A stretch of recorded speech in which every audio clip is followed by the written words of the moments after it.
محمد صلى الله عليه وسلم. الفاتحة. أعوذ بالله من الشيطان الرجيم. بسم الله الرحمن الرحيم. الحمد لله رب العالمين الرحمن الرحيم مالك يوم الدين. إياك نعبد وإياك نستعين اهدنا الصراط المستقيم صراط الذين أنعمت عليهم غير المغضوب عليهم ولا الضالين آمين.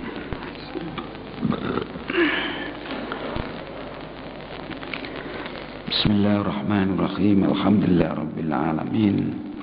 Wabihi nasta'in ala umuri dunya waddin. Wassalatu wassalamu ala ashrafil anbiya wal mursalin Sayyidina maulana Muhammadin wa ala alihi wa sahbihi ajma'in. Amma ba'du. Bapak-bapak dan ibu-ibu jamaah Masjid Agung Jami' Malang yang dimuliakan Allah Subhanahu wa ta'ala, serta para pendengar yang setia di rumah. Pada pagi hari ini, marilah kita bersama-sama memanjatkan syukur kehadirat Ilahi Rabbi Allah Subhanahu wa ta'ala atas limpahan rahmah, hidayah dan inayahnya kepada kita bersama, sehingga kita dapat melanjutkan kajian kita, taklim kita, mubahasah kita, pendalaman kita akan kitab Bulughul Maram. Insyaallah sekarang kita sudah sampai hadis 264. Mudah-mudahan apa yang kita kaji, yang kita dalami benar-benar melakukan ilmu yang nafi', ilmu yang bermanfaat, ya ilmu yang bisa mengarahkan kita menggapai ridho Allah Subhanahu wa ta'ala. Selanjutnya salawat dan salam mudah-mudahan selalu tercurah kepada junjungan kita Nabi besar Muhammad sallallahu alaihi wasallam, para keluarga, sahabat, pengikut-pengikutnya termasuk kita bersama. Minggu yang lalu kita bicara tentang apa yang dibaca oleh Nabi setelahnya sholat, yang kita kenal di kita itu sebagai wiridan. Jadi aurat-aurat, wirid-wirid yang dibaca oleh Nabi setelah Nabi itu selesai melakukan sholat. Yang terakhir kemarin salah satu di antaranya yang dibaca oleh Nabi dari hadis Umamah.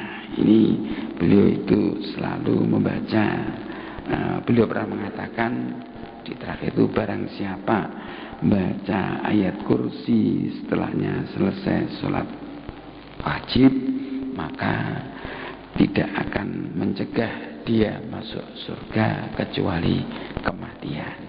Jadi dalam satu riwayat, bukan ayat kursi dengan dan wa qul huwallahu ahad dan baca surat Ikhlas. Oleh karena itu, ini di sini ini biasanya kita itu setelahnya sholat itu baca aurat-aurat itu. Oke, sekarang kita lanjutkan mengenai hadis nomor 264. Ini An Malik bin Khuwairis radhiyallahu anhu qala Rasulullah sallallahu alaihi wasallam, sallu kama ra'aitumuni usolli. Hadis riwayat Bukhari. Artinya, sholatlah kalian sebagaimana kalian melihat aku itu sholat. Jadi ini sabda Nabi. Jadi kalau kita sholat, suruh melihat bagaimana Nabi itu sholat itu. Oleh karena itu, hadis-hadis itu banyak meriwayatkan ketika Nabi sholat itu begini. Karena apa? Karena ada perintahnya Nabi. Kita itu disuruh sholat sebagaimana kita melihat Nabi itu sholat. Nah, ketika itu sahabat-sahabat betul-betul memperhatikan Nabi ketika sholat. Maka ada katakan Rasul ketika sholat begini. Ya, kemarin sudah banyak kita jelaskan. Dan salat ini kan mutawatir kan. Hadis ini penglihatannya ini kan semua orang melihat. Jadi ketika Nabi melihat Nabi sholat, terus kita tabiin melihat sahabat itu sholat, tabiin melihat tabiin itu sholat, demikian juga selanjutnya sampai sekarang. Jadi sholatnya Nabi ya seperti sholat yang kita lakukan sekarang ini. Oke. Ini sholat. Kemudian berikutnya an Umran bin Husain radhiyallahu anhu an Nabi sallallahu alaihi wasallam qala shalli qa'iman fa illam tastati fa qa'idan fa illam tastati fa ala jambi wa illa fa aumi rawahul Bukhari.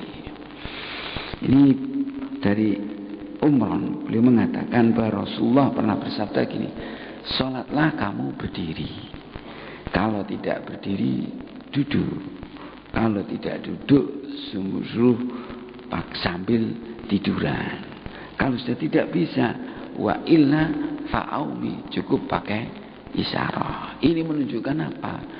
Bahwa sholat itu wajib selama hayat dikandung badan, maka sholat itu harus kita lakukan. Kalau kita tidak bisa melakukan dengan berdiri, dengan duduk. Kalau kita tidak bisa melakukan dengan duduk, ya dengan tidur. Kalau tidak bisa dengan tidur, ya dengan pakai isyarah. Jadi selama hayat dikandung badan, kita tidak boleh meninggalkan sholat. Tidak boleh. Walaupun sakit, tidak boleh meninggalkan sholat. Harus sholat. Caranya apa? Kalau tidak bisa pakai isyarat. Nah, kalau tidak bisa syarat-syaratnya, ya ini syarat-syaratnya kalau nanti ya sholat dalam keadaan darurat. Yang penting sholat itu tidak boleh ditinggalkan. Oleh karena itu kita yang waras, kita yang sehat, itu jangan sampai meninggalkanlah. Kalau kita pas menunggui orang sedang sakit, tolong kita ingatkan, Pak, Bu, sekarang waktunya sholat, monggo jenengan sholat. Kalau tidak bisa wudu, ya pakai tayamum. Kalau tidak pakai tayamum, ya sholat li hurmatil waqti. Maksudnya dia tetap disuruh sholat walaupun hanya untuk menghormati waktu, tapi tidak boleh sholat itu ditinggalkan. Ini karena hadis ini tadi. Jadi sekarang kalau gimana? Kalau kadang-kadang ada orang tidak sholat sampai qadha, yang orang boleh meninggalkan sholat, a'dzarus sholat itu hanya dua. Satu itu tidur, yang kedua karena lupa. Itu boleh orang meninggalkan sholat. Selain itu tidak boleh orang meninggalkan sholat. Nah, kalau dia itu ketiduran umpamanya, bangunnya sudah keluar waktu, ya sholat segera. Nah, sholat yang di luar waktu itulah namanya qadha. Contohnya begini, ada si A tidur mulai jam 11 siang, bangun jam 3 sore, berarti sholat duhurnya hilang. Boleh. Loh, ketika bangun jam 3, ya sholat. Sholat apa? Ya sholat duhur, kemudian sholat asar. Tidak apa-apa. Karena dia itu ada meletakkan sholat duhur pada waktu asar macam ini namanya qadha. Jadi meletakkan sholat di luar waktu itu namanya qadha. Melakukan sholat di dalam waktu namanya ada. Ataupun lupa, boleh. Karena ada tamu, biasanya jamaah, pas jamaah dilakukan di rumah ada tamu, kita tidak bisa meninggalkan tamu itu. Akhirnya apa? Kita tidak sholat ke masjid jamaah. Akhirnya kita merasa, orang itu merasa sudah sholat karena tidak pernah jam 1 itu belum sholat. Nah, orang macam ini biasanya ingatnya ketika sudah waktu maghrib baru ingat, tuh saya tadi belum sholat duhur. Nah, ketika ingat itu terus langsung sholat duhur ya pada waktu maghrib itu. Jadi kan suruh sholat fal yusolliha idza dzakaraha. Ketika ingatnya sholat pada waktu maghrib sholat duhur, karena ketika duhur itu dia belum sholat duhur karena lupa ketika itu. Ingatnya ketika waktu maghrib. Ini sholat harus dilakukan. Nah, Kalau memang ada orang ya sholat karena sudah tidak pakai wudhu, ini ketika sudah sampai tujuan, kalau dalam perjalanan, kalau dia sakit ketika sudah sembuh, maka ketika sudah sembuh itu dia diharuskan sholat lagi, sholat yang dulu dilakukan dengan tanpa wudhu. Ini dilakukan karena apa?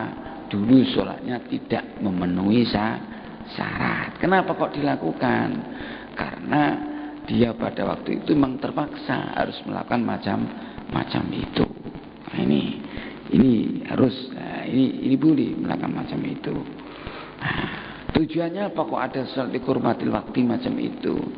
Kalau orang itu kebetulan atau seandainya tidak menjumpai sembuh, langsung meninggal dunia, dia itu sudah tidak punya hutang sholat. Jadi ketika sakit disuruh sholat pakai isyarah, ya tidak wudhu ya sudah, ya ini ketika sudah meninggal langsung, ketika sakit itu diakhiri dengan kematian, maka yang ditinggalkan, yang sholat pakai hurmatil waktu itu sudah cukup.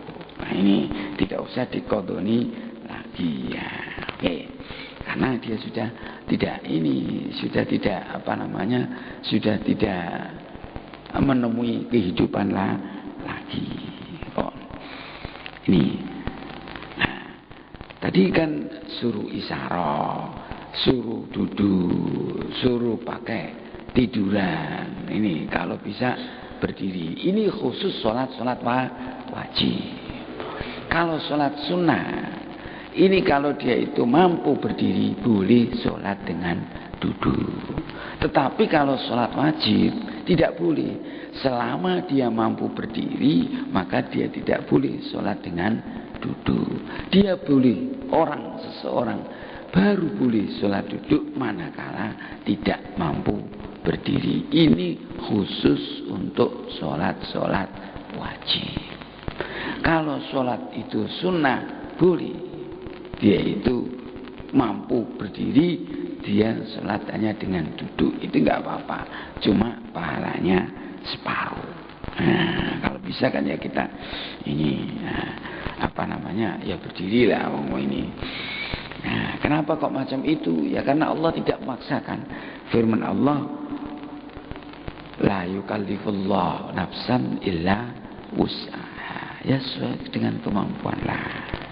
Nah, berikutnya An Jabir radhiyallahu anhu anna Nabiyya sallallahu alaihi wasallam qala limaridin shalla ala wisadatin faroma biha.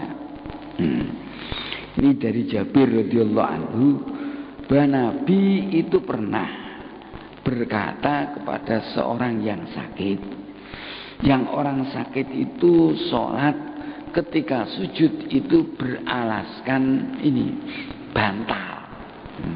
Jadi ada bantal digunakan untuk sujud tinggi. Mungkin ini.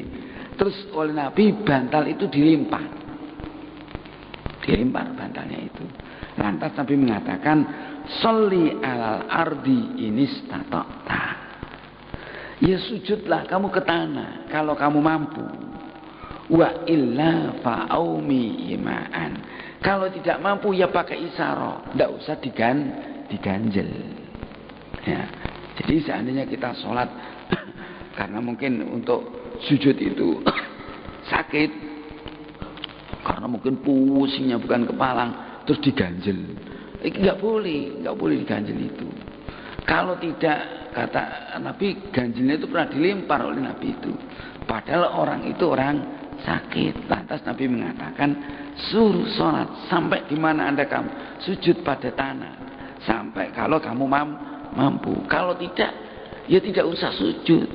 Wa illa fa'aumi ima'an, pakai isyarah saja. Jadi contohnya kalau rukuknya begini, sujudnya agak duduk sedikit, itu saja cukup. Kalau kita tidak mampu sujud, jangan sampai kita menjadikan sujud itu beralaskan bantal yang tinggi. Waja'al sujudaka ahfad min ruku'ika. Jadikan sujud kamu itu lebih rendah daripada rukuk kamu. Jadi kalau rukuknya begini, nah sujudnya agak ini, ya ini gitu saja. Suruh agak rendah daripada rukuk. Jadi itu Nabi itu. Jadi ada tata caranya. Jadi tidak usah anak sanda anak bantale, tidak usah.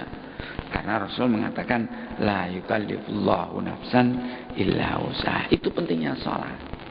Itu pentingnya. Jadi sampai ditata, diatur tata caranya semacam itu, dan kita bicarakan lama. Buku ini 1 juz hanya bicara persoalan sholat.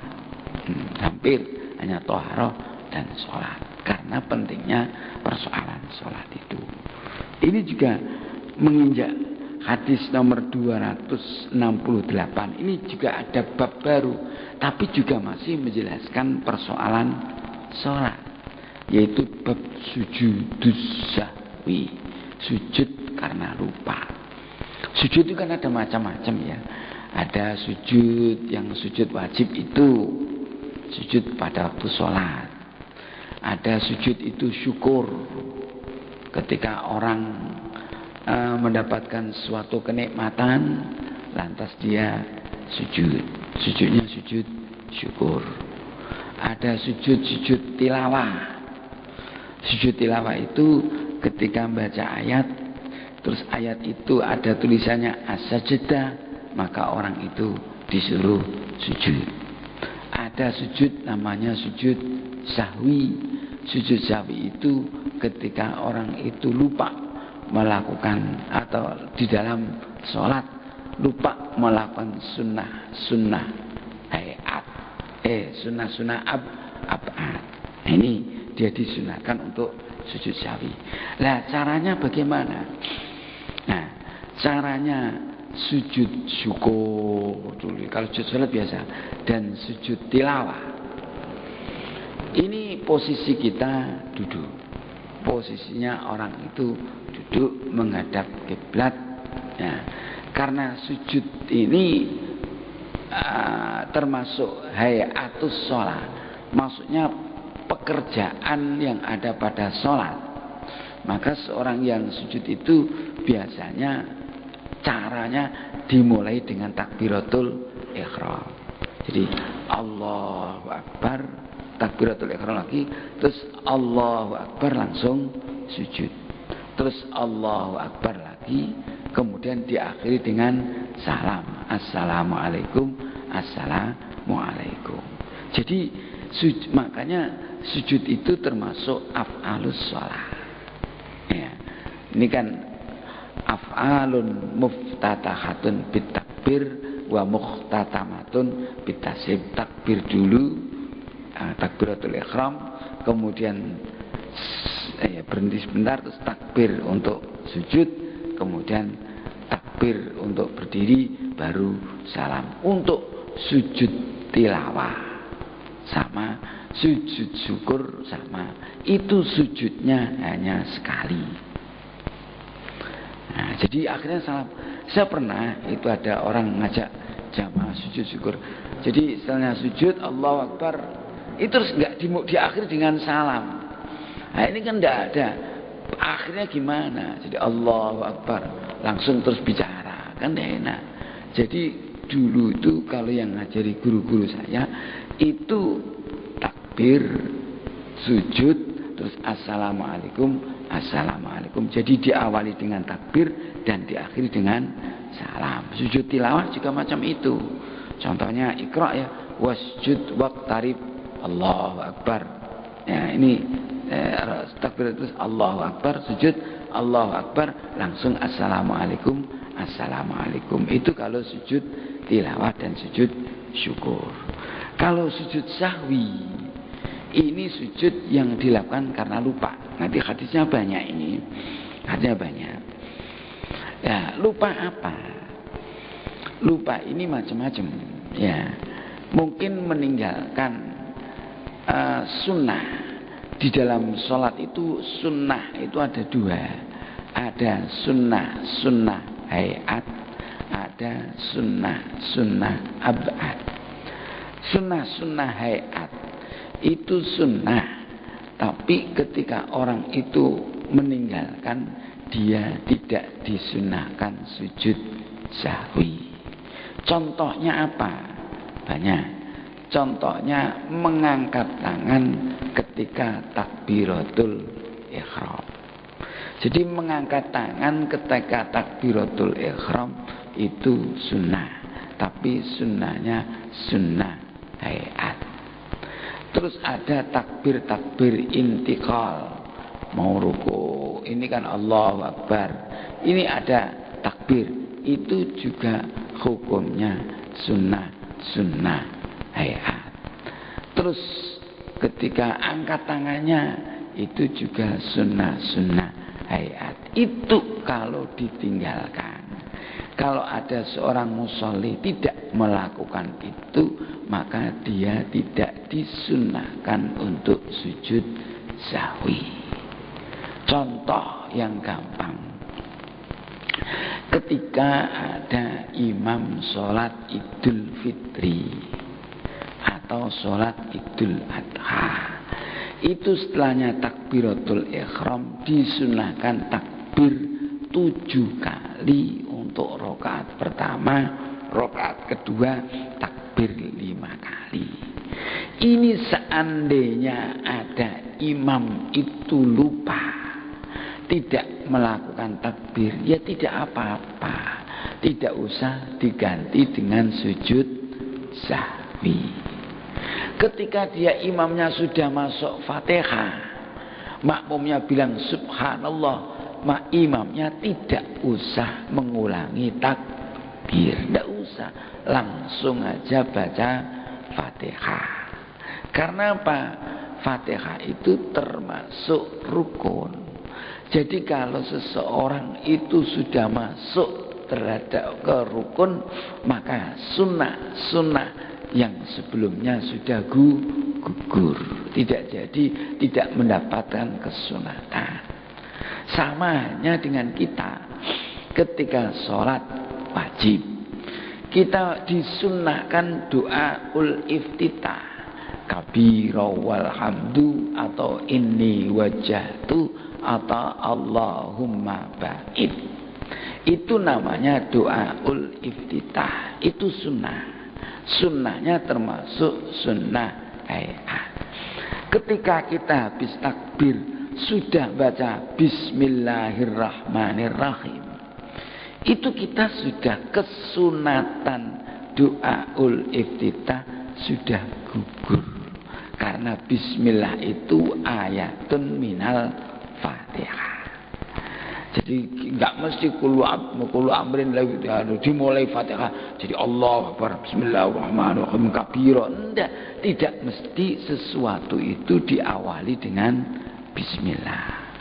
Jadi kabiro inni wajjahtu Allahumma ba'id tidak usah diawali dengan bismillah. Ini sekarang itu kadang-kadang orang kabeh bismillah, mau berdiasa bismillahirrahmanirrahim, assalamualaikum, mau salam juga bismillah, tidak usah ya assalamualaikum warahmatullahi wabarakatuh, gitu aja, tidak usah bismillah dulu. Ya ada memang yang persoalan yang bismillah seperti ya ini baca Fatihah, karena bismillah itu ayatun dari Fatihah. Mau makan baca bismillah karena persoalan yang baik. Tapi ada sesuatu yang tidak usah pakai bismillah. Contohnya tadi sunnah hayat baca doaul iftitah, tidak usah pakai bismillah. Kalau orang itu justru baca bismillah dahulu, maka sunnahnya iftitah sudah gugur. Jadi sudah tidak mendapatkan kesunatan karena dia sudah istighal, sudah melakukan pada rukunnya sholat. Ini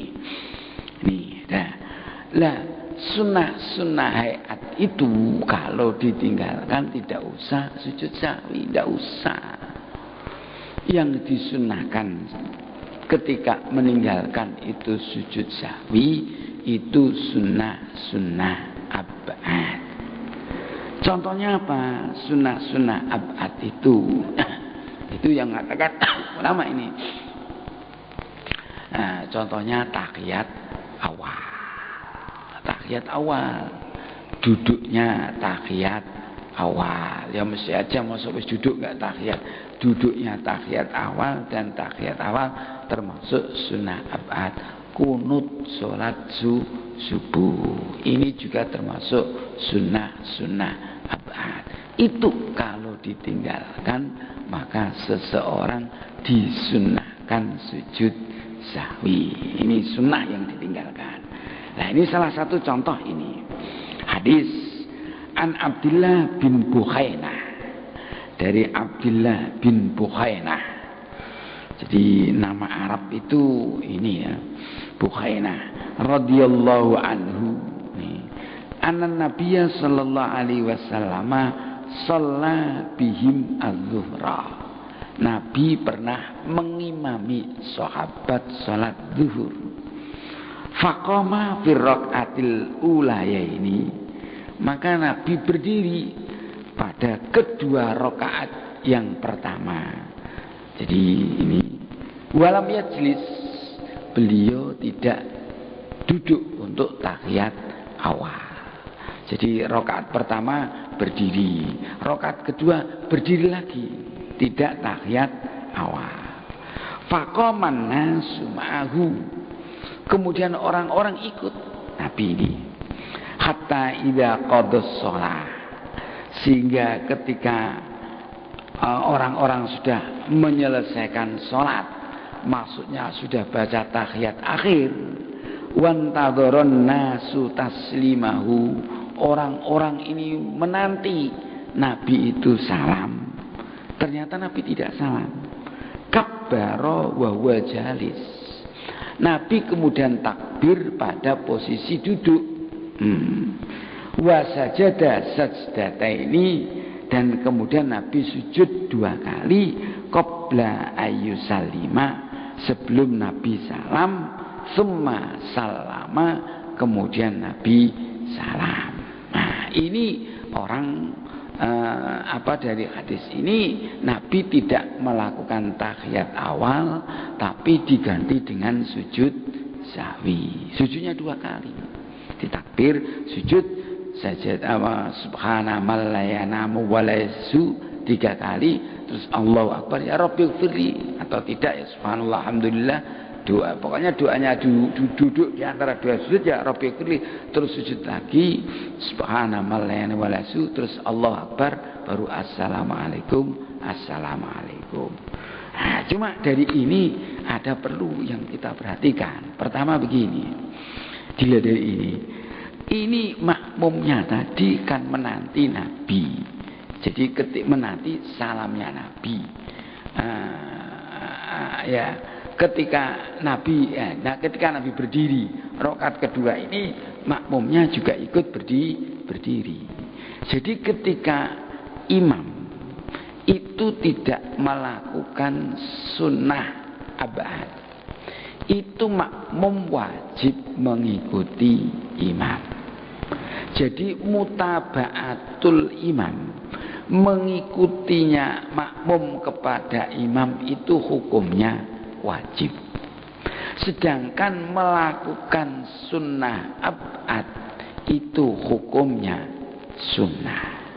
Maka kalau ada imam lupa melakukan tahiyat awal lantas terus berdiri, maka makmum juga harus berdiri mengikuti imam.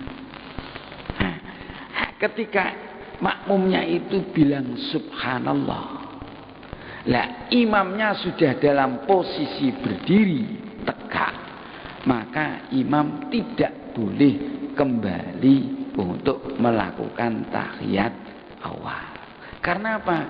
Imamnya sudah melakukan rukun. Rukunnya apa? Berdiri. Untuk rakaat itu merupakan rukun.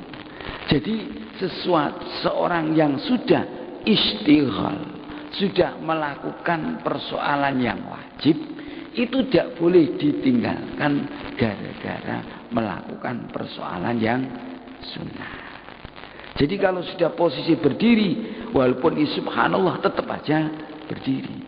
Kecuali kalau dia itu dalam belum posisi berdiri tegak, baru Allahu akbar terus subhanallah, duduk tidak apa-apa. Tapi kalau sudah dalam posisi tegak tidak boleh makmum imam itu kembali mengikuti makmum karena makmumnya bilang subhanallah. Justru makmum harus mengikuti imam. Nah ini banyak saya pernah tahu di tempat-tempat itu keliru ini. Kemudian yang kedua yang perlu diperhatikan, ketika orang itu mau sujud sahwi, walaupun dia itu duduknya tahiyat akhir, maka duduknya ini yang sunnah bukan duduk tawarruk tapi duduk iftiros. Duduk iftiros itu duduk yang beralaskan kaki, beralaskan kaki yang kiri, duduk iftiros. Jadi duduknya iftiros. Jadi duduk seperti tahiyat awal, walaupun ketika itu di tahiyat akhir. Karena apa? Sunnahnya duduk tawarruk. Itu duduk tawarruk itu sunnah ketika duduk itu diikuti dengan salam. Habis duduk itu salam. Kalau duduk tidak diikuti dengan salam, maka sunnahnya duduknya iftiros. Jadi karena ketika rakaat yang terakhir ini makmumnya itu tidak akan salam tapi mau sujud, imamnya akan sujud, maka duduknya duduk iftiros. Baru setelahnya sujud yang pertama iftiros, sujud yang kedua baru tawarruk, kemudian salam. Nah ini. Nah, demikian juga kita ketika kita makmum masbuk, imamnya sudah tahiyat akhir, duduknya tawarruk. Karena kita itu masbuk, maka kita juga tetap duduknya duduk iftiros. Nah, dari hadis ini diambil kesimpulan banyak bahwa sujud sahwi itu tasyahud awal itu diganti dengan sujud sahwi kalau lupa. Ya. Lah sujud sahwi itu bisa dilakukan ini kesalahan yang banyak itu cuma satu kali sujudan. Tadi Nabi meninggalkan duduk tahiyat awal, juga meninggalkan doa tahiyat awal, tapi gantinya cuma dua sujud sahwi ini. Lah sekarang kalau kita makmum bagaimana? Makmum lupa tahiyat awal. Kita makmumnya masbuk, imam lupa tahiyat awal. Kita makmum masbuk, kita baru mengikuti rakaat yang kedua. Loh ketika imam itu karena imamnya tadi lupa tidak tahiyat awal, maka imam tadi ketika mau salam, sebelum salam sujud sahwi. Nah kita kan masih nanti mau berdiri. Bagaimana hukumnya makmum masbuk? Apakah ikut imam? Apakah langsung berdiri? Lihat, ini makmum yang masbuk ini wajib mengikuti imam. Jadi ketika dia imamnya sujud sahwi, dia ikut sujud sahwi karena dia mutaba'atul imam. Nah, ketika imam salam, dia baru berdiri. Nah, karena pertama mutaba'ah. Yang kedua, yang terakhir, ketika dia mau salam, dia juga tetap disunahkan untuk sujud sahwi. Karena apa? Lupanya imam itu juga lupanya makmum. Dan nisyanul imam itu juga nisyanul makmum. Jadi makmumnya itu ketika mau salam terakhir, walaupun dia nambahi satu tadi, itu tetap disunahkan untuk sujud sahwi. Jadi sujud sahwinya makmum masbuk itu dua kali. Yang satu karena mutaba'atul imam, mengikuti imam. Yang kedua karena nisyanul imam, nisyanul makmum. Lupanya imam itu juga lupanya makmum. Nah, jadi itu hukumnya hanya sunnah saja. Seandainya tidak, ya tidak. Nah, di sini malah ada ya. Nah, tapi kapan sujudnya sawi itu kapan? Yang kita tahu sujud sawi itu sebelum salam. Memang Nabi pernah sujud sawi setelahnya salam. Nanti mungkin di hadis berikutnya ya, di hadis berikutnya nanti itu Nabi pernah sujud sawi setelahnya salam. Assalamualaikum, assalamualaikum. Nah, terus Nabi orang-orang memperingatkan. Nah, nanti di dalam hadis berikutnya mungkin akan kita bicarakan itu. Yang jelas sujud sawi menurut hadis ini tadi dilakukan sebelum kita salam. Kalau imam ya sebelum imamnya salam. Berikutnya an Abi Hurairah wallahu a'lam bishawab. Mudah-mudahanlah kita bisa ini, soalnya kejadian begini kadang-kadang jadi fatal. Soalnya pernah ada kejadian macam ini. Ada seorang imam mengimami sholat maghrib. Ketika mengimami sholat maghrib, imam itu lupa tahiyat awal. Imamnya langsung berdiri. Nah, terus makmumnya subhanallah. Ketika subhanallah, ini makmumnya itu tidak mengikuti imam. Dia tetap aja tahiyat awal. Nah ini, akhirnya kan ini antara makmum dan imam berbeda pendapat. Dia menanti duduk saja, dikira imamnya itu nanti lupa, dikira tadi tahiyat awal, terus jadi nunggu supaya makmumnya tahiyat awal lagi.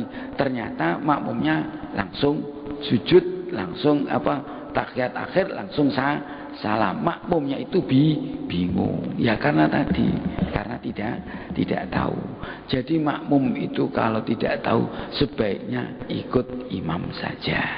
Nah, nanti ada hal-hal yang nanti mungkin di belakangnya ada hal-hal yang boleh atau makmum itu harus mengikuti imam, tapi ada makmum yang boleh atau harus tidak mengikuti imam. Kalau sunnah-sunnah abad macam ini, sebaiknya makmum itu harus mengikuti imam. Kalau persoalan meninggalkan tahiyat awal, akhirnya apa? Akhirnya ketika imamnya salam, makmumnya bingung. Nah ini jadi repot karena makmumnya mungkin tidak pernah belajar persoalan sholat itu. Dikira orang sholat itu mesti bener, padahal kadang-kadang sang imam itu keliru. Wong namanya manusia, jangankan orang biasa, Nabi pernah lupa. Nanti dalam hadis berikutnya insyaallah akan kita bicarakan. Wallahu a'lam bishawab. A'udzubillahi minasyaitonir rajim. Bismillahirrahmanirrahim. Alhamdulillahirabbil alamin. Hamdan yuafi ni'amahu wa yukafi mazidah. Ya Rabbana lakal hamdu kama yanbaghi li jalali wajhikal karim wa 'azimi sultanik. Allahumma anfa'na ma 'allamtana wa 'allimna ma yanfa'una.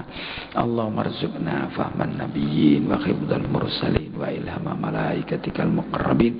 Allahumma arzuqna wa auladana wa talamidana wa dhurriyyatina uluman nafi'ah wa amalan mutaqabbala, rizqan halalan tayyiban barakan fid dunya wal akhirah. Sallallahu ala sayyidina maulana Muhammad walhamdulillahi rabbil alamin. Assalamu alaikum warahmatullahi wabarakatuh.